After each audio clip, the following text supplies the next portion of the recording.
கேள்விகள் சில பேர் கேட்டிருக்கிறாங்க. அநேகமா முதல் நாள் 2வது நாள் வராதவங்க சில பேர் இருந்திருப்பாங்க.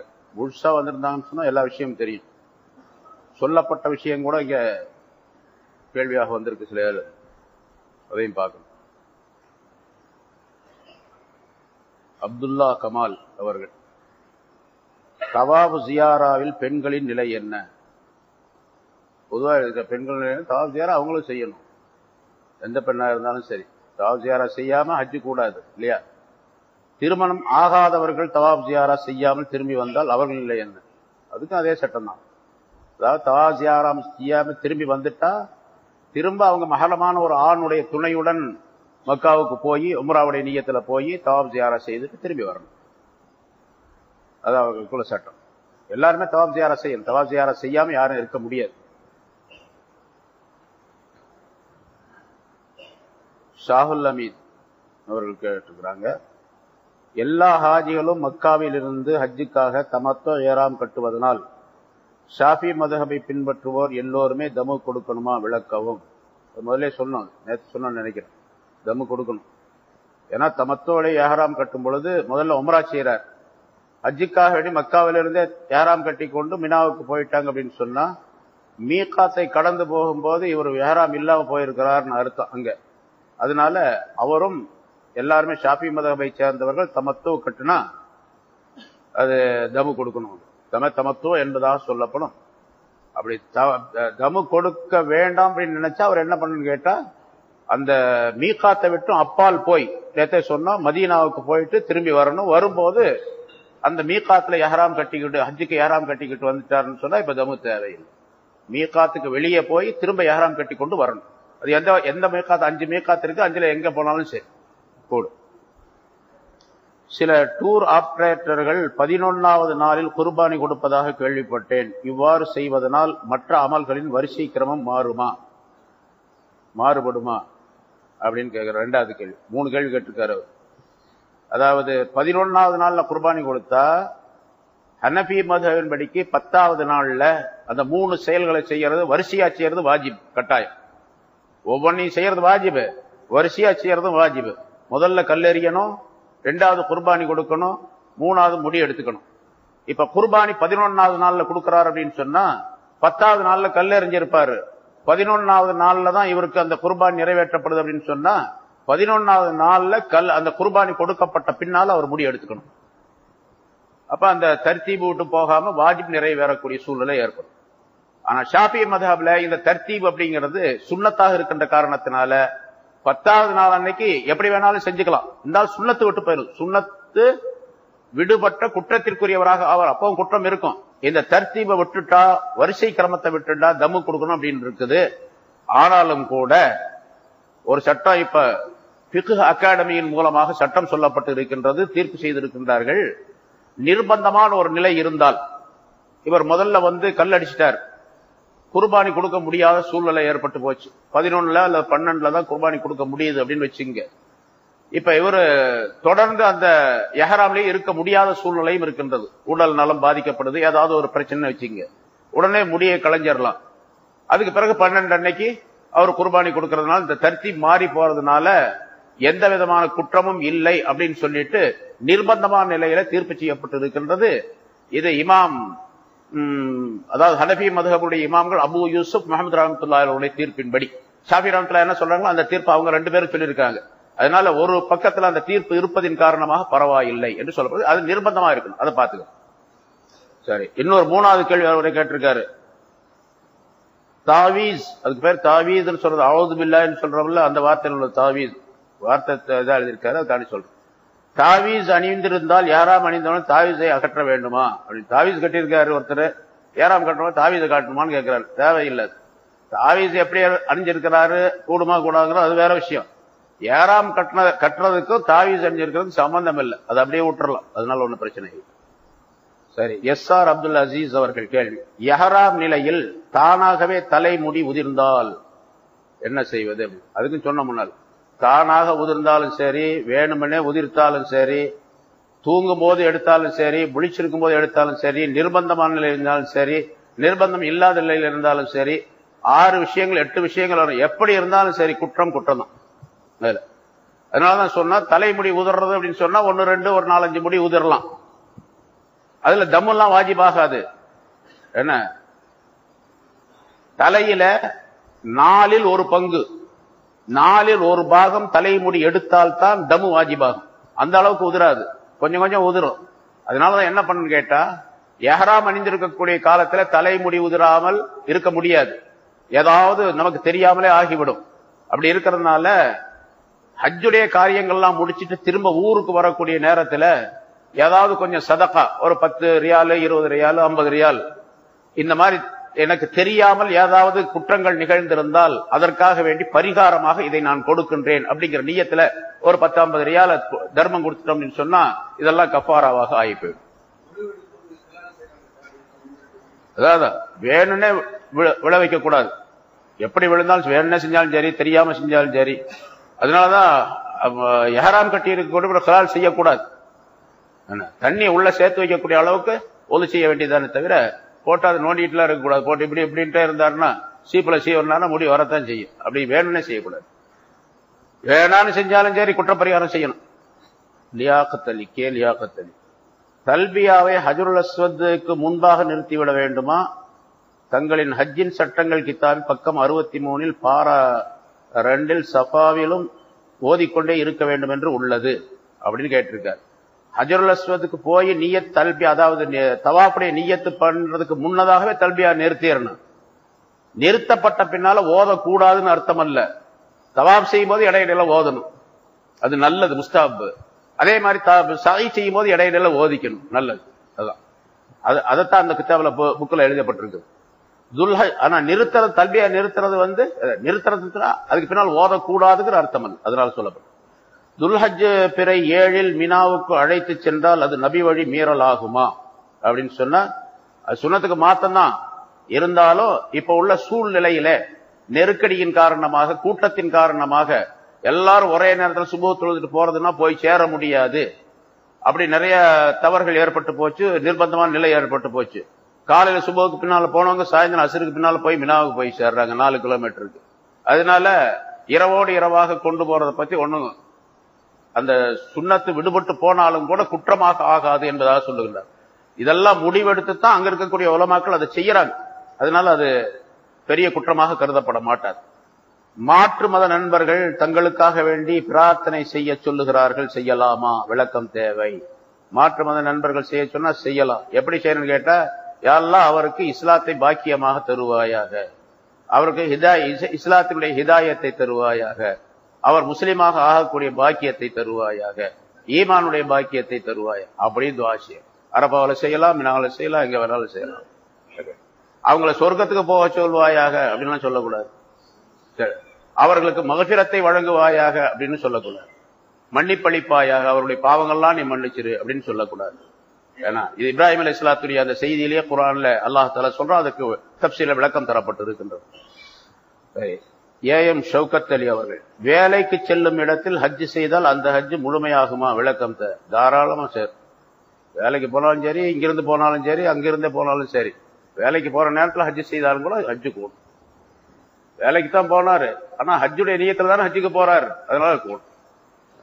ஷாஃபி மதஹபில் ஹஜ்ஜுக்காக எஹ்ராம் ஹரமில் கட்டினால் தமு வாஜிப் என்று கூறினீர்கள். பிறை 10 அன்று குர்பானி கொடுக்கிறோம், அது மட்டும் தானா அல்லது இன்னொன்று ஆடு கொடுக்க வேண்டுமா அப்படின்னு கேட்கிறார். ஷாஃபி மதல் அதான் சொன்னமே, அதை தமத்தோடைய ஹஜ்ஜுக்கு இங்கிருந்து எஹ்ராம் கட்டிட்டு உம்ராவுக்காக வேண்டி போனவர் உம்ராவுடைய காரியங்களை முடிச்சுட்டு புற 8 அன்னைக்கு அல்லது 7 அன்னைக்கு சாயந்தரம் அவர் ஹஜ்ஜுக்காண்டி எஹ்ராம் கட்டுவார். இப்ப ஷாஃபி மதப்ல சட்டம் என்னன்னு கேட்டா, மீகாத்துக்கு வெளியிலிருந்து அவர் எஹ்ராம் கட்டி கொண்டு உள்ள போகணும் அப்படிங்கிறத பமன் ஹஜ்ஜல் அந்த ஆயத்து பமன் தமத்தா பில் உம்ரத்தி இலல் ஹஜ் என்ற அந்த ஆயத்தின் மூலமாக சட்டங்களை இமாம் ஷாஃபி ரஹ்மத்துல்லாஹி எடுக்கிறாங்க. அந்த சட்டத்தை ஹஜ்ஜுக்கு எஹ்ராம் கட்டுறவர் மீகாத்துக்கு வெளியிருந்து கட்டிட்டு உள்ள போகணும். ஆனா இவர் மீகாத்துக்கு வர முடியாது, திருப்பி வர முடியாதனால அங்கிருந்தே கட்டுறாரு, மக்காவில இருந்தே. அப்போ ஒரு குற்றம் ஏற்படுகின்றது, வாஜிப் விட்டு போச்சு. அதனால அவர் தம கொடுக்கணும், தம தமத்தோ அப்படின்னு சொல்லப்படும். அந்த தமு தேவையில்லை, தமு கொடுக்க முடிய தேவையில்லை என்று இருந்தா அவர் என்ன பண்ணு கேட்டா மீகாத்துக்கு வெளியே போயிடணும். போயிட்டு திரும்பி வரும்போது ஏஹ்ராம் கட்டி ஹஜ்ஜுக்கு ஏஹ்ராம் கட்டிட்டு வரணும். மீகாத்துக்கு வெளியே போறதா இருந்தா பக்கமாக இருக்கக்கூடிய இடத்துக்கிட்ட மதீனா இருக்குது, தாயிஃப் இருக்குது. தாயிஃபுக்கு போனீங்க அப்படின்னு சொன்னா அங்கிருந்து வரக்கூடிய நேரத்துல ஹரன் என்று ஒரு மீகாத்து வரும், அங்கிருந்து ஏஹ்ராம் கட்டிட்டு வந்துடலாம். இப்ப தமு தேவையில்லை. மதீனாவுக்கு போனீங்கன்னா மதீனாவுக்கு திரும்பி வரும்போது ஆபார் அலி துல்ஹுலைஃபா இருக்குது, அங்க ஏஹ்ராம் கட்டி ஹஜ்ஜுக்கு ஏஹ்ராம் கட்டிட்டு வந்துடலாம். இப்ப தமு தேவை இல்லைன்னா தமு கொடுத்தாங்க. இது என்ன சொல்றான்னு கேட்டா பிறை 10 குர்பானி கொடுக்கிறோமே அது மட்டும் தானா அல்லது இன்னொன்று ஆடு கொடுக்க வேண்டுமானா? அது குர்பானி கொடுக்கிறது ஷாஃபி மதப்ல 10 அன்னைக்கு கொடுக்கிறது சுன்னத்து தான். 2 ஆடு கொடுக்க முடிஞ்சிச்சு, 400 ரியால் 800 ரியாலுக்கு 2 ஆடு வாங்கி கொடுக்க முடிஞ்சுன்னு சொன்னா சுன்னத்தான குர்பானி 10 அன்னைக்கு கொடுத்துடலாம். இந்த தமு உடைய ஆட்டையும் கொடுக்கலாம், அன்னைக்கே கொடுக்கலாம். தமு உடைய அந்த இதை அவர் மக்காவில் இருக்கக்கூடிய காலத்திலேயே ஹரமுடைய எல்லையிலே தான் கொடுக்கணும். எப்படி குர்பானி அங்கதான் கொடுக்கணும் இருக்கு, அதே மாதிரி தமு உடைய அந்த சட்டத்தை அங்கதான் நிறைவேற்றணும். தமுவாக ஆடு கொடுக்கப்படும் பொழுது ஹரமுடைய எல்லைக்குள்ளதான் கொடுக்கணும். ஊருக்கு கொடுத்துக்கலாம் அப்படின்னு கொடுக்க கூடாது. இங்க கொடுத்தா அது செல்லாது. சரி, அப்படி தமு அந்த நேரத்தில் கொடுக்க முடியலன்னு வச்சுங்க, தமத்துடைய தமு கொடுக்கறதுக்கு காசு இல்ல, அப்படியே ஊருக்கு வந்துட்டாரு. இப்ப அது பாக்கியா அப்படியே அந்த குற்ற பரிகாரம் அப்படியே நிக்கும். இப்ப என்ன பண்ணு கேட்டா அடுத்து யாராவது மக்காவுக்கு போகக்கூடிய மனிதர்களிடத்துல காசு கொடுத்து அனுப்பி எனக்காக வேண்டி ஒரு தமு கொடுத்துருங்க அப்படின்னு சொல்லிட்டு அவரை காசு கொடுத்து அனுப்பியும். தமுக்கும் குர்பானிக்கு நிறைய வித்தியாசம் இருக்குது. குர்பானி கொடுக்கறோம் பாருங்க 10 அன்னைக்கு, அந்த ஆட்டை பங்கு போட்டு 3 பங்கு போட்டு கொடுக்கலாம், அல்லது நாமே பூராத்தையும் சாப்பிடலாம், அல்ல பூராத்தையும் அடுத்தவங்களுக்கு கொடுக்கலாம், நாமளும் சாப்பிடலாம், மற்றவங்களுக்கு கொடுக்கலாம். தமுடைய விஷயம் அப்படி அல்ல. தமு அறுத்தால் அந்த கறிய ஏழைகளுக்கு மிஸ்கின்களுக்கு கொடுக்கணுமே தவிர நம்ம சாப்பிடக்கூடாது. நேர்ச்சைய போல நேர்ச்சை செய்து ஒரு ஆட்டை அறுத்தால் அது மிஸ்கின்களுக்கு மட்டுமே கொடுக்கப்பட வேண்டும், நம்ம சாப்பிடக்கூடாது. குர்பானி கொடுத்தா நம்மளும் சாப்பிடலாம், அகீகா கொடுத்தா நம்ம சாப்பிடலாம். குர்பானியை போலதான் அகீகா அப்படிங்கிறது, உலுஹியாவை போல. சரி, இது அப்ப தமு வேற, 10வது நாள் கொடுக்கப்படக்கூடிய குர்பானி வேறு, அது வேறு இது வேறு. அடுத்த கேள்வி, ஷாஃபி மதஹபின் படி பெண்ணுடைய உடல் உறுப்பு பட்டால் ஒலு முறிந்து விடும், எப்படி தவாப் செய்வது அப்படின்னு சொன்னா பேணுதலாத்தான் இருந்துக்கணும். இவன் என்ன பண்ணு கேட்டா பெண்களா ஆண்களோ, குறிப்பாக பெண்கள் தங்களுடைய கைகளுக்கு உரை போட்டுக்கொள்ளலாம். ஆண்கள் போட முடியாது, பெண்கள் போட்டுக்கொள்ளலாம். கைக்கு கிளவுஸ் போட்டுக்கிட்டாங்க அப்படின்னு சொன்னா, அதாவது உடல் உறுப்பு அப்படின்னு சொன்னா திரையில்லாமல் உடலுடைய உறுப்பு தொட்டால் தான் ஒலு முறியும் ஷாஃபி மதப்ல. திரையுடன் ஒரு துணிக்கு மேலப்பட்ட கைப்பட்டா ஒழுவ முடியாது. அதனால கைக்கு கிளவுஸ் போட்டுக்கிறாங்க, மற்ற இதுகளை போட்டுக்கிறாங்க, மூடிக்கிறாங்க அப்படின்னு சொன்னா அந்த நேரத்தில் அந்த ஒழுவு முறியக்கூடிய சூழ்நிலை ஏற்படாது. அந்த மாதிரி செஞ்சுக்கலாம். அல்லது ஷாஃபி மதஹபை சார்ந்தவர்கள் இல்ல அதை கடைபிடிக்க முடியாது அப்படின்னு இருந்துச்சுன்னு சொன்னா இங்கிருந்து போகும்போதே ஹனபி மதஹபாக நியத்து செய்து கொள்ள வேண்டியது, ஹனபி மதஹுடைய சட்டங்களை தெரிந்து கொள்ள வேண்டியது. அதுக்கு பின்னால அவங்க போயிட்டு திரும்பி வர்ற வரைக்கும் ஹனபி மதஹபிலே இருக்கணும். சில பேர் நம்ம பார்க்கிறோம் ஷாஃபியாகவே இருக்கிறாங்க, தவாப் செய்யக்கூடிய நேரத்தில் மட்டும்தானே இந்த பிரச்சனை ஏற்படுது அப்படின்னு சொல்லிட்டு தவாப் செய்வதற்காக வேண்டிய ஹரமுக்குள்ள போகும்போது மட்டும் உள்ள நுழைஞ்ச உடனே ஹனபியா நியத்து பண்ணிக்குவாரு, தவாஃபெல்லாம் முடிஞ்ச உடனே ஷாஃபியா நியத்து பண்ணிக்குவார். அது கூடாது.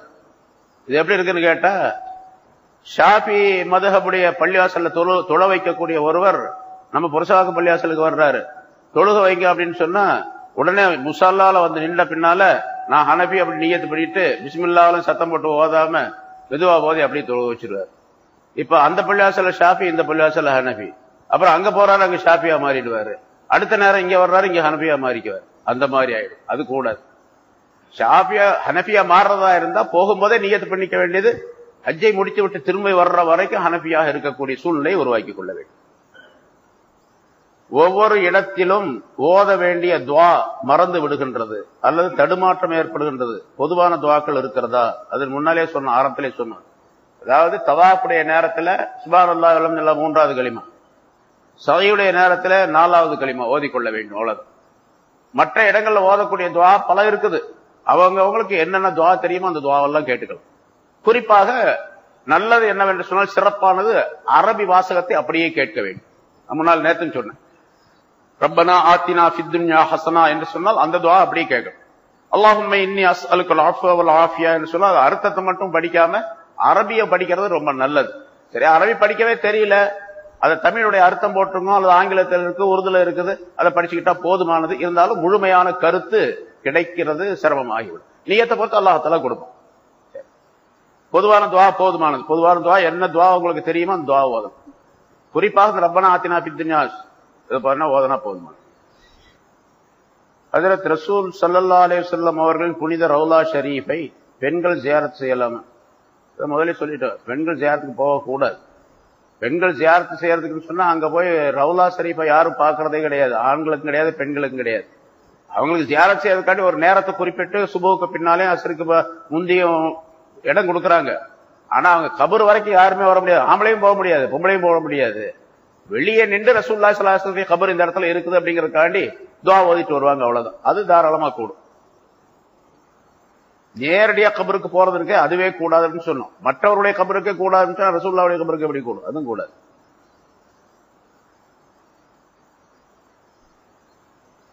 முதலில் மதீனா செல்பவர்கள் என்ன நியத்து செய்ய வேண்டும்?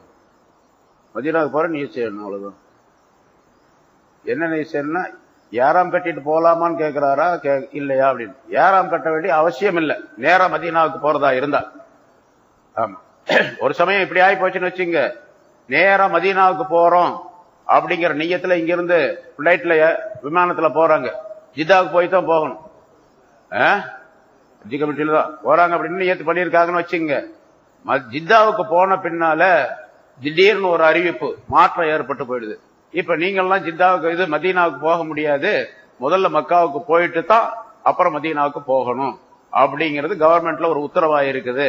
அல்லது இப்பொழுது மதீனாவுக்கு போக முடியாது, இன்னொரு 10 நாள் கழிச்சு தான் போக முடியும், முதல்ல நீங்க மக்காவுக்கு போங்க அப்படின்னு சொன்னா இப்ப வம்பா போயிடும். அதை உறுதிப்படுத்திக் கொள்ள வேண்டும். மதீனாவுக்கு நேரடியா உடனடியா ஜித்தால இருந்து போறாங்களா அப்படின்னு சொல்லிட்டு. அப்படி இல்லை அப்படின்னு சொன்னா இங்க இருந்தே சந்தேகமா இருந்துச்சு சொன்னா இங்க இருந்தே ஹராம் கட்டிட்டு போயிடணும். மதீனாவுக்கு போறதா இருந்தா நேரம் பிளைட் எங்கேயும் இறங்குறது இல்லை அப்படின்னா பரவாயில்ல.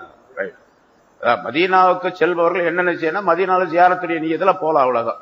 திரும்ப மதீனாவில இருந்து மக்காவுக்கு வரும்பொழுது ஹஜ்ஜுடைய நியத்தை செஞ்சுக்கணும். அது அங்க எல்லாம் செய்வாங்க, அந்த வழக்கப்படி என்ன செய்யறாங்களோ அது கூட செஞ்சு செய்யும்.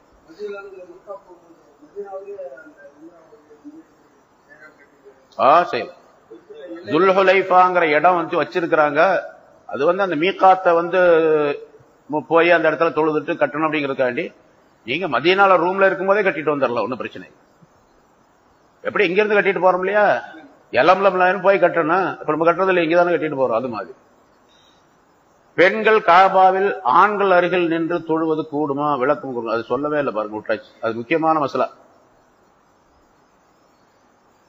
ஒரு அந்நிய பெண்ணும் அந்நிய ஆணும், கணவன் மனைவியும் கூட அந்நிய பெண் அந்நிய ஆணும் தான். 2 பேரும் கல்யாணம் பண்ணிக்கிட்டாங்க, அவ்வளவுதானே தவிர இவங்க வேற பொண்ணு அவங்க வேற ஆண். அவ்வளவு. கணவன் மனைவி அல்லது அந்நிய பெண் அந்நிய ஆண் 2 பேரும் சஃப்ல நேரா ஒரு பக்கத்துல ஒருத்தர் நின்று தொழுதார் அப்படின்னு சொன்னா 2 பேருடைய தொழுகையும் கூடாது. ஆனா நிறைய அங்க தொழுகிறாங்க. என்ன சொல்ல போனா சட்டம் தெரியாததின் காரணமாக ஒரு ஆம்பளை தொழுதுட்டு இருக்காரு, சஃப்ல நிக்கிறாரு, இடையில இன்னொருத்தர் நிக்கிறாரு, இடையில ஒரு ஆள் நிக்கக்கூடிய காலி இடம் இருந்துச்சுன்னு சொன்னா பொம்பளைங்க அந்த பக்கம் போயிட்டு கேட்டு இருந்தாங்கன்னா, ஹாஜி ஹாஜி இங்க நில்லு அப்படின்னு சொல்லி கையை காட்டுறான், தாம் பக்கத்துல நிக்க சொல்லி. ஏன்னா உன் தொழுகையும் கெட்டு போகட்டும், என் தொழுகையும் கெட்டு போகட்டும் அப்படின்னு. தெரியாது, சட்டம் தெரியாது. என்ன பண்ணதான் பொம்பளை வெளியே அனுப்பி விடணும். நம்ம பாட்டுக்கு முன்னால பெண்கள் இல்லாத இடத்துல போய் நின்று தொழுகணும் நம்ம, அவ்வளவுதான். அந்த எல்லா பொம்பளையும் நம்ம அனுப்பிக்கிட்டு இருக்க முடியாது. பெண்கள் இல்லாத இடத்தை பார்த்து தொழுகும். அப்போ ஒரு அந்நிய ஆண் அந்நிய பெண், கணவன் மனைவி 2 பேரும் ஒன்னா நின்று தொழுதாங்கன்னா ஒரே தொழுகைய 2 பேருடைய தொழுகையும் கூடாது. அதே மாதிரி மனைவி முன்னால நிக்கிறாங்க, கணவன் அடுத்த சப்புல நிக்கிறார், பின்னால நிக்கிறார். அல்லது அந்நிய பெண் முன்னால நிக்கிறா, அந்த பெண்ணுக்கு பின்னால ஒரு ஆம்பளை நிக்கிறான், அந்நிய ஆண் நிக்கிறான். இப்பொழுது இந்த ஆம்பளையுடைய தொழுகை கூடாது, பின்னால் நிக்க கூட ஆணுடைய தொழுகை கூடாது. அதையும் கவனிக்க. பெண்களோடு கலந்து நிக்கிறது இருக்குது பாருங்க, அது ரொம்ப ஜாக்கிரதையா இருக்கு. எப்படி இருந்தாலும் ஒரு நிர்பந்தமான சூழ்நிலை ஏற்பட்டு போயிடுதாங்க இருக்கு. நம்ம தான் ஜாக்கிரதையா இருந்துக்கணும். மற்றவங்க எப்படி போனாலும் சரி ஏன் தொழுகை கூடணும் அப்படின்னு இருந்தா போதும். நப்சி நப்சின்னு செஞ்சுக்க வேண்டியது அந்த இடத்துல.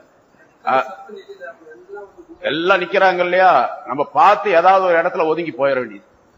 உள்ள போய் ஒதுங்கி. நம்ம அப்படித்தான் செய்யறது. போய் பெண்கள் இல்லாத இடத்துக்கு போய் அப்படி சேர்ந்து ஏதாச்சும் ஒரு இடத்துல போய் ஒதுங்கிக்க வேண்டியது அந்த பெண்கள். ஆனா சஃப் நம்ம நின்று தொழுதுகிட்டு இருக்கிற நேரத்துல ஒரு பொம்பளை வந்து முன்னால் நின்றுகிட்டான்னு வச்சுங்க, அது நம்ம பக்கத்துல வந்து நின்றுகிட்டா, இப்ப என்ன பண்ண முடியும்? அதுக்காக வேண்டி தொழுகை முறிக்க முடியாது. நம்ம கவனத்தை சிதற விடாம தொழுது முடிச்சிட வேண்டியது, அல்லாஹ் தஆலா இடத்துல மன்னிப்பு தேடிக்கொள்ள வேண்டியது. சாய் செய்வது சஃபா மர்வா என்று அல்லது Safa Marwa, Safa to Marwa, அது நேத்து 2-3 தடவை சொல்லி இருக்கிறேன். முந்தானல் சொன்ன, நேத்து சொன்ன. சஃபாவிலிருந்து மருவாவுக்கு போனா ஒரு சுத்து, மருவாவிலிருந்து சஃபாவுக்கு வந்தா 2வது சுத்து, சஃபாவிலிருந்து மருவாவுக்கு திரும்ப போனீங்கன்னா 3வது சுத்து. போய் வர்றது ஒரு சுத்து அல்ல, போக்குவரத்து கழகம் அல்ல. இது போக்குவரத்து, போக்கு மட்டும்தான், வரத்து வேற. போக்கு ஒரு சுத்து, வரத்து ஒரு சுத்து, போக்குவரத்து 2 சுத்தாய். அப்ப சஃபாவில் ஆரம்பிக்கப்படக்கூடிய சை மருவாவில் 7வது சுத்து முடிஞ்சிடும். அது தவாஃப் ஜியாரா, அதாவது தவாஃப் விளக்கம். தவாஃப் ஜியாரா முதலே சொன்னமே, எல்லா தவாஃப் போலதான். தவாஃப் ஜியாராவுக்கு தனியா 8 சுத்து 10 சுத்து எல்லாம் கிடையாது, 7 சுத்து தான். ஹஜ்ருல் அஸ்வத் தான் ஆரம்பிக்கணும். அங்க என்ன சட்டமோ மற்ற தவாஃப்களுக்கு என்ன சட்டமோ அதே சட்டம் தான். பர்லு தொழுகைக்கு 4 ரக்காத்து 2 ரக்காத் தொழுகிறோம், பர்லு நஃபில் 2 ரக்காத் தொழுகிறோம்னு வச்சுங்க, அதுக்கு 2 சஜிதா தான், எதுக்கு 2 சஜிதா தான், அதுக்கு ஒரு ருக்கோ தான், எதுக்கு ஒரு ருக்கோ தான். அங்க எப்படி ஓதுறமோ அதே மாதிரி தான் இதுலயும் ஓதணும். நிய்யத்தை பொறுத்து இது பர்லாக ஆக அது நஃபிலாக போயிடும், சுன்னத்தாக போயிடும். அதே போலதான் நிய்யத்தை பொறுத்து அது தவாப் ஜியாரா பர்லாக ஆகும், வேற தவாப்கள்லாம் சுன்னத்தாக நஃபிலாக ஆகி போயிடும். அவ்வளவு நிய்யத்தை பொறுத்து இருக்கு. ஃபஜ்ர் அசர் தொழுகைக்கு பின்னால் தவாப் தொழுகை தொழலாமா அப்படின்னு ஹனஃபி மதவுல கூடாது. ஃபஜ்ர் தொழுத பின்னால எந்த தொழுகையும் கிடையாது. அதனால ஃபஜ்ர் தொழுத பின்னால தவாப் செஞ்சாருன்னு சொன்னா அப்படியே இருந்துட்டு இஷ்ராக்குடைய நேரத்துக்கு பின்னால்தான் அந்த தவாஃபுடைய வாஜிபான 2 ரக்காத்தை தொழுகணும். அதே மாதிரி அஸ்ர் தொழுகைக்கு பின்னால தவாப் செஞ்சாருன்னா மக்ரிபுக்கு பின்னால்தான், பாங்க சொல்ல பின்னால்தான் அந்த 2 ரக்காத்தை தொழணும். ஆனா ஷாஃபி மதுஹப்ல அந்த ஹஜ்ஜில அவர்களுக்கு விதிவிலக்கு இருக்கின்றது. ஃபஜ்ருக்கு பின்னால் தவாப் செஞ்சாரு, உடனே 2 ரக்காத் தொழுதுக்கலாம். அஸ்ருக்கு பின்னால் தவாப் செஞ்சாரு, உடனே 2 ரக்காத் தொழுதுக்கலாம். விதிவிலக்கு இருக்கின்றது தவாஃப்ல மட்டும் ஷாஃபி மதுஹப்ல. ஹனஃபி மதுஹப்ல அப்படி கிடையாது. இந்தியாவிலிருந்து மக்காவுக்கு போய் திரும்பும் வரை சுமார் 40 நாட்கள் அது முகீம் தானே. மினா அரஃபா முஸ்தலிஃபா எல்லாம் எப்படி கசர் ஆகும்? 40 நாட்கள் அது முகீம் தானே, மினா அரஃபா. முதல்ல வந்து இந்த கசருடைய விஷயம் அப்படின்னு சொன்னா அது என்னன்னு ஒரு விளங்கல. நம்ம நேத்தே சொன்னோம், அது ரொம்ப விளக்கமாவே சொன்னோம். 48 மைலுக்கு அப்பால் உள்ள ஒரு இடத்துக்கு போய் இப்ப மக்காவுக்கு போறோம், இங்க இருந்து 4000 கிலோமீட்டர். அங்க போய் மக்காவுக்குள்ள, அந்த மக்காவுக்குள்ள போன பிறகு மக்காவிலிருந்து திரும்பி வர்ற வரைக்கும், மக்காவை விட்டு வெளியாகி வர்ற வரைக்கும் எத்தனை நாள் இருக்கிறோம் அப்படிங்கறத மட்டும் தான் பார்க்கணும். இங்கிருந்து போய் 40 நாள் இருக்கிறதுன்னு அர்த்தம் இல்ல. 40 நாள் மக்காவில் இருக்கிறோம், மினாவில் அரஃபாவில் இருக்கிறோம், மதீனாவில் இருக்கிறோம், அதெல்லாம் சேர்த்து கணக்கு பண்றதில்ல. ஒரு ஊர்ல எவ்வளவு நாள் இருக்கிறோம் அவ்வளவுதான். மக்காவில் எவ்வளவு நாள் இருக்கிறோம்? ஷாஃபி மதுஹபின் படி 4 நாள் அல்லது 4 நாளுக்கு குறைவாக இருந்தால் கஸ்ர் செய்யலாம். 4 நாளைக்கு மேல இருந்தா முக்கியமாக ஆயிடுறாரு அவர், அப்படிங்கிறது ஷாஃபி மதுஹபுடைய சட்டம். அதனால அவர் மக்காவில் 4 நாளைக்கு கம்மியா தங்குறாரதா இருந்தா அவர் கஸ்ர் செய்யலாம். 4 நாளைக்கு மேல இருந்தா முக்கியமாக தொழ வேண்டும் அவர். ஆனா அங்க போன பின்னால அவர் 4 நாள் அல்ல, அதை விட அதிகமாக தங்குறாரு. பிறகு மினா அரஃபாவுக்கு போய் 5 நாள் அங்க தங்கி இருக்கிறாரு. அதனால எந்த நிலையிலும் ஷாஃபி மதுஹபை சேர்ந்தவர் கஸ்ர் தொழக்கூடிய சூழ்நிலையே ஏற்படாது. கஸ்ரே கிடையாது அவருக்கு. கஸ்ர் கிடையாது என்று சொல்லும் போது ஜம்மும் கிடையாது அவருக்கு, ஜம்மு செய்யறதும் கூடாது. அரஃபாவில் மினா இதுல முஸ்தலிஃபாவில ஜம்மு செய்யறது ஹனஃபி மதுஹபின் படிக்கு வாஜிபாக ஆக்கப்பட்டு இருக்குது. ஷாஃபி மதுஹப் அப்போ அதுவும் சுன்னத்து தான், ரெண்டுமே சுன்னத்து தான். அதனால ஜம்மு செஞ்சும் தொழுகலாம், ஜம்மு செய்யாமலும் தொழுகலாம். ஷாஃபி மதுஹபை சேர்ந்தவர்கள் இதுல அரஃபாவுல மக்ரிபுக்கு பின்னால புறப்பட்டு வரக்கூடிய நேரத்தில், முஸ்தலிஃபாவுக்கு வரக்கூடிய நேரத்தில் அரஃபாவிலேயே மக்ரிபை தொழுது கொள்ளலாம். அரஃபாவிலேயே மக்ரிபை தொழுது கொள்ளலாம். வர்ற வழியிலேயே தொழுகலாம். முஸ்தலிஃபாவுக்கு வந்து தொழலாம். ஆனா முஸ்தலிஃபாவுக்கு வந்து தொழுகிறது ரொம்ப நல்லது, அவ்வளவுதான். இடையில தொழுதா கூடுமான்னு கேட்டா கூடும், ஹனஃபி மதுஹப்ல கூடாது. இடையிலே ஹனஃபி மதுஹபை சேர்ந்த ஒருவர் மக்ரிபுடைய தொழுகையை அரஃபாவுல தொழுகிறாரு அல்லது வழியில தொழுகிறாரு, திரும்ப முஸ்தலிஃபாவுக்கு வந்துடுறாரு, அந்த தொழுக கூடாது. முஸ்தலிஃபாவுக்கு வந்த பிறகு ஜம்மு செஞ்சு தொழுதாகும். ஏன்னா ஹனஃபி மதுஹபின் படிக்கு முஸ்தலிஃபாவுல ஜம்மு செய்யறது வாஜிபு. அதனால முஸ்தலிஃபாவுக்கு வந்த பின்னால சுபுஹுக்கு முன்னால வந்து சேர்ந்துட்டார் அப்படின்னு சொன்னா இங்க வந்துதான் தொழுகணும், வந்துதான் தொழுகணும். அதுக்கு முன்னால தொழுது அது செல்லாது. ஆனா ஒரு சமயம் ஹனஃபி மதஹபை சேர்ந்தவர் புறப்பட்டு வந்துகிட்டு இருக்கிறார், அரபாவில இருந்து வந்துகிட்டு இருக்கிறார். வரும்போது ரொம்ப நேரம் ஆயிடுச்சு. சுபுஹுக்கு சாதிக்கு முன்னால, சுபுஹு ஆவதற்கு முன்னதாக முஸ்தலிஃபாவுக்கு போய் சேர முடியாது அப்படிங்கிற ஒரு நம்பிக்கை ஏற்பட்டால் வழியில உடனே எந்த இடத்துல சுபுஹுக்கு முன்னால நேரம் கிடைக்குது அந்த இடத்துல இறங்கி அந்த இடத்துல தொழுதுக்க வேண்டியது. இஷாவை, அதாவது மகரிபையும் இஷாவையும் ஜம்மு செஞ்சு அந்த இடத்துலயே தொழுதுக்கலாம். முஸ்தலிஃபாவுக்கு வரணும் அப்படிங்கிற சட்டம் இப்ப கிடையாது. ஏன்னு கேட்டா அவர் வந்து சேர முடியாது. அதனால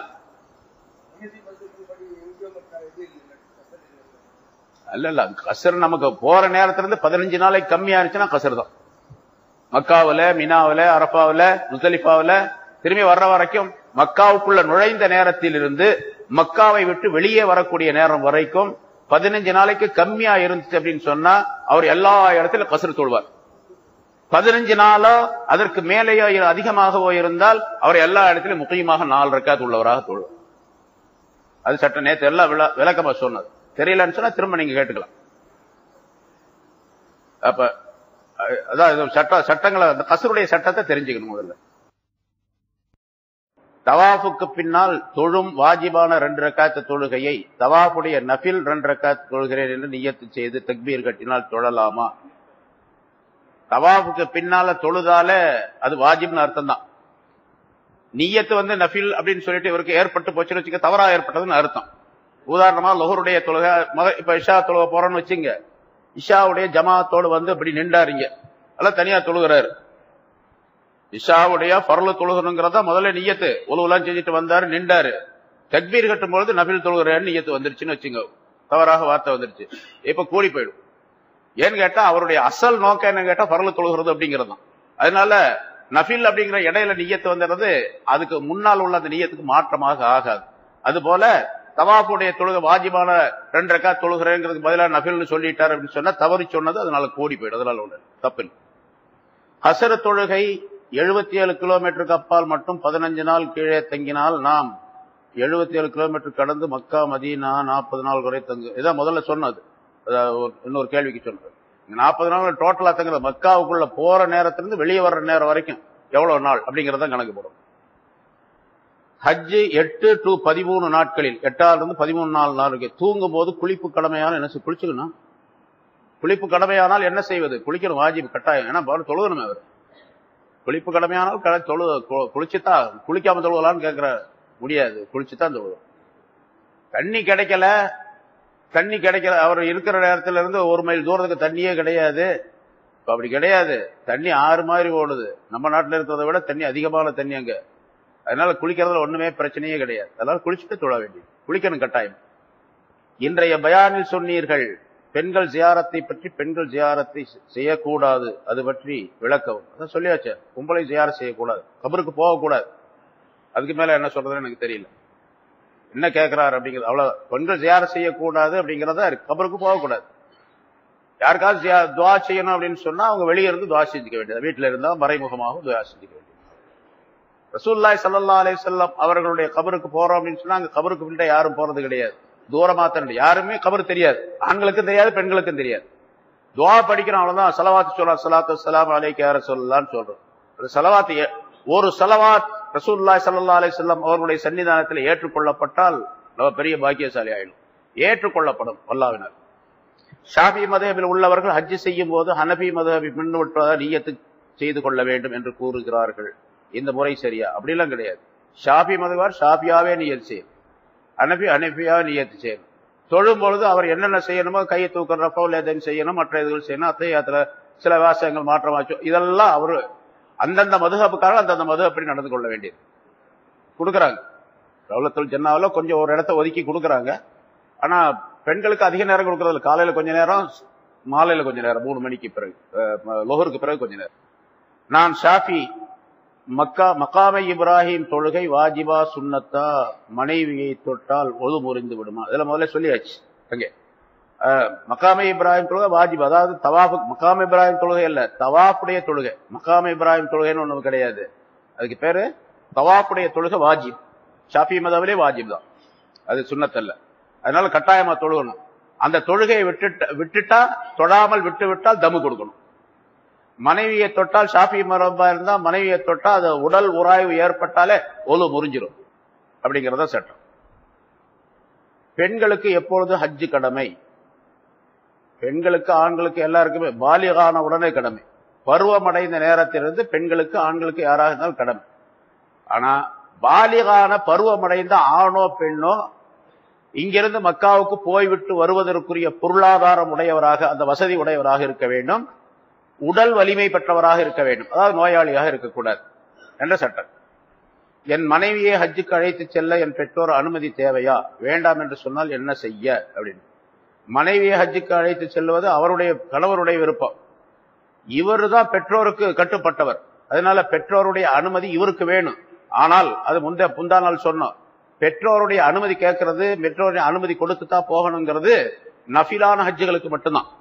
ஃபர்லான ஹஜ்ஜாக இருந்தால் பெற்றோர் போக வேணாம்னு சொல்றாங்க, இவர்கிட்ட வசதி இருக்குது, இப்ப போய்தான் ஆகணும், இவரு இதை விட்டு அடுத்த வருஷம் போக முடியாது அப்படிங்கிற சூழ்நிலை இருக்குது, அடுத்த வருஷம் இருப்பமோ இல்லையோ அப்படிங்கறதும் தெரியாது, இந்த நிலையில பெற்றோர் போக வேணாம்னு சொல்றாங்க என்று இருந்தால் பெற்றோருக்கு ஏதாவது சமாதானமான வார்த்தைகளை சொல்லிவிட்டு அவர்களுடைய அனுமதியை பெறுவதற்கு பெரும்பாலும் முயற்சிக்க வேண்டும்.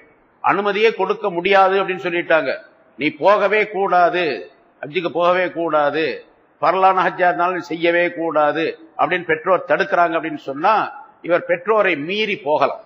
ஏன்னா அல்லாஹ் தஆலா குர்ஆனிலே சொல்றான், மார்க்கத்தினுடைய விஷயத்திலே, ஷரியத் சட்டத்தினுடைய விஷயத்திலே பெற்றோருக்கு கட்டுப்படுவது கிடையாது. பெற்றோர் சொல்றாங்க தொழவே கூடாது, நீ பள்ளிவாசலுக்கே போகக்கூடாது அப்படின்னு சொல்றாங்க. பள்ளிவாசலுக்கு போய் தொழவே கூடாது அப்படிங்கிறாங்க. கேட்கலாமா? கேட்க கூடாது. ஆக ஃபர்ல் கட்டாய கடமை சம்பந்தப்பட்ட விஷயத்திலே பெற்றோர் அதை செய்யக்கூடாது என்று சொன்னால் பெற்றோருடைய சொல் கேட்க வேண்டிய அவசியமில்லை, ரப்புடைய சொல்ல மட்டும்தான் கேட்கணும் இந்த இடத்துல. சரி, நஃபில் ஹஜ்ஜாக இருந்துச்சு, உபரியான ஹஜ்ஜாக இருந்துச்சு அப்படின்னு சொன்னா பெற்றோர்கள் போக வேண்டாம்னு சொல்றாங்களா, போகாம இருக்கு, அதுதான் நல்லது. ஆனா பெரும்பாலும் அவர்களை சமாதானம் செய்து அவர்களை ஒப்புக்கொள்ள வைத்து அதற்கு என்ன வழிமுறைகளை செய்யணுமோ அந்த மாதிரி செய்து அவருடைய சம்மதத்தை பெற்று போக வேண்டும் அப்படின்னு நஃபில் ஹஜ்ஜுக்கு சட்டம் இது முன்னால சொல்லியிருக்கு. சரி, அதே மாதிரி இவருக்கு சட்டம், இவருடைய மனைவிக்கு அந்த சட்டம் கிடையாது. மனைவி இவருடைய பெற்றோர் மாமனாரும் மாமியாரும் சொல்லித்தான் போகணும் அப்படிங்கிற அவசியம் இல்லை. மாமனார் மாமியார் அனுமதி கொடுக்காவிட்டாலும் கூட ஃபர்லா இருந்தாலும் சரி நஃபிலா இருந்தாலும் சரி அந்த பெண் கணவனுடன் போவதற்கு அனுமதி உண்டு. மாமியாரும் மாமனாரும் சொல்றாங்க, என் மக வேணா போயிட்டு வரட்டும், நீ போகாதே அப்படின்னு மருமகளுக்கு உத்தரவு போடுறாங்க அப்படின்னா அதை கேட்க வேண்டிய கட்டாயம் கிடையாது, அவசியம் கிடையாது. எனக்கு கடமையாகவில்லை, கடமை ஆனால் செய்ய வேண்டும், ஆசை, செய்யலாமா கூடாதா? ஆசை இருந்தா செய்யலாம், காசு இருந்தா செய்யலாம். ஆசை இருந்தால் மட்டும் முதல்ல காசு வேணும்ல, காசு இருந்தா செய்யலாம். மைத்துனர் காலமாகி விட்டார், எனது தங்கை எனது பொறுப்பில் உள்ளார், மச்சான் காலமாயிட்டார். மைத்துனர்னா வேற அர்த்தம், மச்சான்னா வேற அர்த்தம். தங்கை ஹஜ் செய்யும் நிலையில் இல்லை, மைத்துனருக்காக வேண்டி பதிலி ஹஜ் செய்யலாமா? அதான் முதல்ல சொன்னோம், பதிலி ஹஜ்ஜுக்கு சட்டம் சொன்னோம். இறந்து விட்ட அவருக்கு சொத்து இருந்து, பணம் இருந்து, காசு இருந்து, வசதியும் இருந்து ஹஜ் செய்யாமல் அப்படியே மௌத்தாகி இருந்தால் அவருக்கு பதிலாக வேற யாராவது ஹஜ் செய்யலாம். அவர் வசியத்து செய்திருந்தால் வசியத்து செய்துவிட்டு அந்த முறைப்படிக்கு செய்யணும். வசியத்து செய்யாமல் இருந்தால் இவருடைய இஷ்டத்திற்கு எப்படி வேணாலும் செய்யலாம். ஆனாலும் கூட தமத்தோ செய்யலாம் செய்யக்கூடாது அப்படிங்கறதுல இப்போ உள்ள சட்டம் என்ன கேட்டா ஃபிக்ஹ் அகாடமி மூலமா தீர்ப்பு சொல்லப்பட்டு இருக்கின்றது. தமத்து முன்ன சொல்லப்பட்ட சட்டம் இஃப்ராத் மட்டும்தான் செய்யணும், வேற ஹஜ் செய்யக்கூடாது அப்படின்னு சொல்லுவாங்க. ஆனா இப்ப தமத்துவம் செய்யலாம், கிரானும் செய்யலாம் என்று அனுமதி கொடுத்திருக்காங்க, செய்யலாம். குறிப்பாக பெண்கள் தவாப் ஜியாரா அடுத்தடுத்து உம்ரா முடித்ததும் முடி எடுப்பது எப்படி? பெண்கள் முடி எடுப்பது நேற்று சொன்னு நினைக்கிறேன், முந்தா நாளும் சொன்னோம். அதாவது அவ முடி எல்லாத்தையும் சேர்த்து ஒரே ஒரு அங்குலம், ஒரு இன்ச்சுடைய அளவுக்கு முடியில கட் பண்ணி கொள்ள வேண்டும். திரும்ப உம்ரா செஞ்சாரு, மறுபடியும் அதே மாதிரி ஒரு இன்ச்சு கட் பண்ணிக்க வேண்டும். மறுபடியும் உம்ரா செஞ்சாரு, மறுபடியும் ஒரு இன்ச்சு கட் பண்ணிக்க வேண்டும். எத்தனை உம்ரா செஞ்சாலும் சரி ஒவ்வொரு உம்ராவுக்கும் இடையில அந்த முடியை கட் பண்ணி கொள்ள வேண்டியது அவசியம், வாஜிபானது. அதனால முடி கட்டையா போகுதே அப்படின்னு சொன்னா உம்ரா செய்யாம இருந்துக்க வேண்டியதுதான். பெண்கள் தவாப் ஜியாரா அதாவது முடி எடுக்கிறது ஒவ்வொரு தடவைக்கும் முடி எடுக்கணும், முடி வெட்டணும், ஒரு இன்ச் அளவுக்கு வெட்டணும். முடி குறைஞ்சு போகுதே அப்படின்னு கவலைப்பட்டா தவாப் செய்யாம, அதாவது உம்ரா செய்யாம இருந்துடலாம். அப்படி அவ்வளவு. பெண்கள் கொடுத்த சீட்டு இருக்குது, பின்னால் அப்புறம் சொல்றேன் கடைசியில். முதல்ல ஆம்பளை முடிச்சுட்டு அப்புறம் பொம்பளை. மதீனாவில் பெண்கள் ரவுலா ஷெரீஃபில் ஜியாரத்து செய்யும் போது அதிகமான சப்தம் நமது ஊரில் விவசாய வேலை செய்யும் பெண்கள் சப்தமிடுவது போல அதிகமாக சத்தம் கேட்கிறது. எங்க இருந்து பார்த்தாருன்னு தெரியல, நம்மளாம் கேட்டதே இல்லையா? பொம்பளைக்கு ரொம்ப சத்தம் போடுறாங்களா அங்க? அதுக்கு உதாரணம் சொல்ல பாருங்க. விவசாய வயல்ல பொம்பளை வேலை செய்யறாங்க, அப்ப சத்தம் போடுற மாதிரி சத்தம் போடுறாங்க. மற்றும் ஓலமிடுவது போல அதிக சப்தம் கேட்கிறது. வெளியே கேட்டிருப்பாரு, என்ன சப்தம் இது? கண்ணிய குறைவான செயலாக தெரிகிறதே, விளக்கம் தேவை. கண்ணிய குறைவு தான், சத்தமெல்லாம் போடக்கூடாது, ஓலம் போடக்கூடாது, அழுகக்கூடாது. தவாப் ஜியாரத், அதாவது ரசூலுல்லாஹி ஸல்லல்லாஹு அலைஹி வஸல்லம் ஜியாரத் செய்யறது துஆ செய்யறதுன்னு அர்த்தம். ரசூலுல்லாஹி ஸல்லல்லாஹு அலைஹி வஸல்லம் அவர்களுக்காக வேண்டி நம்ம துஆ செய்யறோம். அந்த துஆவுல ரசூலுல்லாஹி ஸல்லல்லாஹு அலைஹி வஸல்லம் அவர்களுக்கு செய்ய வேண்டிய மிகப்பெரிய துஆ என்னன்னு கேட்டா ஸலவாத்து ஸலாம் சொல்றது. அதான் அஸ்ஸலாத்து வஸ்ஸலாமு அலைக்க யா ரசூலல்லாஹ் அப்படின்னு சொல்றோம். அதான் துஆ. ஒரு ஸலவாத்து சொன்னால், ரசூலுல்லாஹி ஸல்லல்லாஹு அலைஹி வஸல்லம் மீது ஒரு ஸலவாத்து சொன்னால் அல்லாஹ் தஆலா நமக்கு 10 ஸலவாத்துகளை சொல்லுகின்றான். ஒரு ஸலவாத் என்பது ஒரு ரஹ்மத்தின் அர்த்தம். ரசூலுல்லாஹி ஸல்லல்லாஹு அலைஹி வஸல்லம் அவர்களுக்கு அல்லாஹ் தஆலா தன்னுடைய ரஹ்மத்தை வழங்க வேண்டும், கொடுக்க வேண்டும், அருள வேண்டும் என்று அல்லாஹும்ம ஸல்லி அலா முஹம்மது என்று நாம் ஸலவாத்து சொல்லுகின்றோம். அதாவது ஒரு அருளை நீ தர வேண்டும் என்பதாக அல்லாஹ் தஆலா அதற்கு பதிலாக எனக்கு 10 அருளை தருகின்றான். என் மீது யாராவது ஒருவர் ஒரு ஸலவாத்து சொன்னால் அவர் மீது அல்லாஹ் தஆலா 10 ஸலவாத்து சொல்லுகின்றான். என் மீது யாராவது ஒருவர் 10 ஸலவாத்து சொன்னால் அவருக்கு அல்லாஹ் தஆலா 100 ஸலவாத்து சொல்லுகின்றான். யாராவது ஒருவர் என் மீது 100 ஸலவாத்து சொன்னால் அல்லாஹ் தஆலா அவருக்கு 1000 ஸலவாத்து சொல்லுகின்றான். அப்படின்னா என்ன அர்த்தம்? ஒரு ஸலவாத் ஒரு ரஹமத்தை தந்தால் தர சொல்லி அல்லாஹ் தஆலா இடத்தில் கேட்டால் அல்லாஹ் தஆலா எனக்கு 10 ரஹமத்துகளை தருகின்றான். 10ஐ கேட்டால் 100ஐ தருகின்றான். 100ஐ கேட்டால் 1000ஐ தருகின்றான். 10 மடங்கு அதிகமாக அல்லாஹ் தஆலா நமக்கு தரக்கூடிய பாக்கியம் நபி அவர்களுக்கு துஆ செய்வதன் மூலமாக, ஸலவாத்து சொல்வதன் மூலமாக ஏற்படுகின்றது. அந்த நேரத்தில் சத்தம் போட்டு அழுதுகிட்டு இருந்தா அதெல்லாம் கிடைக்காது. அதனால பெண்கள் அழக்கூடாது, ஓலமிடக்கூடாது, சப்தமிடக்கூடாது, ஒப்பாரி வைக்கக்கூடாது. ஒப்பாரி வைக்கிறது ஹராம், ஓலமிடுவது ஹராம், எதுவுமே செய்யக்கூடாது. தமுவுடைய விளக்கம் நஷ்டஈடா அல்லது குற்றப்பரிகாரமா? குற்றப்பரிகாரம். நஷ்டஈடுங்கிறது வேற, குற்றப்பரிகாரம். குற்றம் செய்ததனால அதுக்கு பரிகாரமாக ஆக்கப்பட்ட ஒரு இபாதத். அது ஒரு இபாதத். இஹ்ராம் உடையை கழட்டிய பிறகு காபத்துல்லா உள்ளே போகலாமா? காபத்துல்லா உள்ள யாரும் விடவே மாட்டாங்க. உள்ள காபத்துல்லாக்குள்ள விட மாட்டாங்க. காபத்துக்குள்ள மஸ்ஜிதுக்குள்ள போலாமான்னு கேட்கிறாரா அப்படின்னு சொன்னா மஸ்ஜிதுக்குள்ள போகலாம். ஏறாம் கட்டி இருக்கும் போதுதான் உள்ள போகணும், இல்ல ஏறாம் அவுத்த போகக்கூடாது அப்படின்னு அங்க இருக்குது. எப்ப வேணாலும் போகலாம். ஏறாம் கட்டி இருந்தா அதுக்கு தனி சட்டங்கள் இருக்கின்றன. ஏறாம் இருந்தா அதுக்கு தனி சட்டங்கள், அந்த முறைப்படி செய்யணும். சரி, கஃன் துணியை நனைத்து கொண்டு வரலாமா அப்படின்னு கேட்கிறாரு. எதுல நினைச்சிட்டு வரணும்னு போடல, ஜம்சம் தண்ணியில நினைச்சிட்டு வரலாமா அப்படின்னு. கஃன் துணியனா இனிமேல் இவர் மௌத்தாகும் போது போடப்படக்கூடிய துணி. இப்ப கஃன் துணி அல்ல, இப்ப ஒரு சாதா துணி தான் அது. அந்த துணியை வாங்கிட்டு போய் இங்கிருந்து கொண்டு போய் அல்லது அங்கேயே வாங்கி ஜம்சம் தண்ணியில் நினைச்சு காய போட்டு அதை கொண்டு வந்து பத்திரமா வச்சுக்குவாரு. நான் மௌத்தா போனா இந்த கஃன் துணியத்தான் எனக்கு போடணும், இது ஜம்சம் தண்ணியில் நினைக்கப்பட்டிருக்குது அப்படின்னு சொல்லுவார். சொல்லி வசியத் செஞ்சுட்டு அந்த துணியை அப்படியே பத்திரமா வச்சிருப்பாங்க. இவர் மௌத்தா போகும்போது போடுவாங்க. இவர் தொழுகல, நோன்பு வைக்கல, குர்ஆன் ஓதல, நல்லதை செய்யல, கடைசியில கஃன் துணியை மட்டும் ஜம்சம் தண்ணியில் நினைச்சு சுத்தி அடைக்க போட்டாங்க. சொர்க்கத்துக்கு போயிடுவார? ஜம்சம் தண்ணியில துணியை நினைச்சதுனால என்ன நன்மை? எந்த நன்மையும் கிடைக்க போறது கிடையாது. அப்படி சட்டமும் கிடையாது. அப்படி போட வேண்டிய அவசியம் இல்லை. அது சொல்ல போனா ஒரு வகையான தன்னைத்தானே ஏமாற்றி கொள்ளுதல் அப்படின்னு. இமாம் சுஃபியானு சௌரி என்று நினைக்கின்றேன், அவரிடத்துல கேட்டாங்க. ஒருத்தர் கேட்டாரு, ஹஜ்ரத் நீங்க ரொம்ப பெரிய விலாயத்துள்ளவங்களாக பெரிய மேதையாக இருக்கிறீங்க, நீங்க போட்டிருக்கக்கூடிய ஒரு ஜுப்பா எனக்கு கொடுங்க, நான் மௌத்தா போகும்போது எனக்கு கஃனாக நான் பயன்படுத்திக்கிறேன் அப்படின்னு கேட்டார். நல்லா கேட்டவரும் பெரிய முரீது, ரொம்ப நல்ல மனிதர். கேட்கப்பட்டவர் இருக்காரு, அவர் பெரிய விலாயத்து உடையவர், அந்தஸ்து உடையவர். அவர்கிட்ட கேட்டிருக்கிறாங்க, உங்க ஜுப்பாவை கொடுங்க, நான் வச்சிருந்து கஃன் துணியா பயன்படுத்திக்கிறேன் அப்படின்னு கேட்டார். அப்ப அவங்க சொன்னாங்களாம், இவர்கிட்ட கேட்டவர்கிட்ட சொன்னாங்களாம், நீ என்னுடைய ஜுப்பாவை கேட்கறது சரி, நீ எந்த விதமான அமலும் செய்யாமல் என்னுடைய ஜுப்பா அல்ல என்னுடைய உடலுக்குள்ளேயே நீ புகுந்து கொண்டாலும் சரி நீ சொர்க்கம் போக முடியாது அப்படின்னாரு. என்னுடைய உடம்புக்குள்ள நீ சேர்ந்து புகுந்துக்கிறன்னு வச்சுங்க, அப்போ சொர்க்கம் போக முடியாது. நீ அமல் செஞ்சாதான் போக முடியும், என்னோட ஜுப்பா என்ன செய்யும் உனக்கு என்று சொன்னார்கள் பதில் என்பதா. அதனால கஃன் துணியை நினைத்து கொண்டு வர்றதை இப்ப யாரும் செய்யறதே இல்லை. முன்னெல்லாம் நினைச்சு நிறைய போட்டுக்கிட்டு இருந்தாங்க. இப்ப எல்லாத்துக்கும் தெரிஞ்சு போச்சு, அதில் நினைக்கிறதே இல்லை. என்ன ஜம்ஜம் தேல் நினைச்சு கொண்டு வர்றதுனால ஒன்னும் பிரயோஜனம் இல்லை அப்படின்னு தெரிஞ்சு வச்சுக்கிட்டாங்க. அதனால ரெண்டாவது இன்னொரு என்னன்னு கேட்டா, இப்பதான் அடிக்கடி போயிட்டே இருக்கிறமே, அப்புறம் பாத்துக்கலாம் அடுத்த தடவை அப்படின்னு வந்துருச்சு, தைரியம் வந்துருச்சு. 4/1 என்றால் என்ன? தலையில் 4 பாகமா பிரித்து மொட்டை அடிப்பதா அல்லது பொறுமை வேண்டும் என்று துவா கேட்கலாமா? அடிப்பதா பொறுமை வேண்டும் என்று துவா கேட்கலாம். 4/1 ஒவ்வொரு உம்ராவுக்கு பிறகும் தலைமுடி எடுப்பது என்றால் எப்படி? ஒவ்வொரு உம்ராவுக்கு பின்னால் தலைமுடி முழுசா எடுக்கிறது தான் சுன்னத்து. 4/1 அப்படின்னு சொல்றது வாஜிபான அளவு. அத முழுசா எடுக்கல அப்படின்னு சொன்னா சுன்னத்து விட்டு போச்சு, வாஜிபை மட்டும் நிறைவேற்றினார் அப்படின்னு அர்த்தம் வந்துடும். அதனால முழுசா தான் எடுக்கணும், ஒவ்வொரு தடவையும் முழுசா தான் எடுக்கணும். அதான் சுன்னத்து நிறைவேற்றப்படுவது அப்படின்னு. 4/1 அப்படின்னு சொன்னா மொட்டை அடிப்பதாக இருந்தால் தலையில் 4/1, முடியை கட் பண்ணுவதாக இருந்தால், கத்தரிப்பதாக இருந்தால் முடியில் 4/1. விளங்குதா? அதாவது தலையில் 4/1 அப்படின்னு சொன்னா இந்த தலையை 4 பங்கா போட்டு 1/4 4/1 மொட்டை அடிச்சிருது, மீதி 3 பங்கு அப்படி முடி இருக்கு, 1 பங்கு மொட்டையா இருக்கு. இது தலையில் 4/1 இல்லையா? மொட்டை அடிக்கிறாங்க வாஜிப், இது வாஜிபான அளவு. ஒவ்வொரு தடவையும் அடிக்கணும், அதான் கேட்கிறாரு.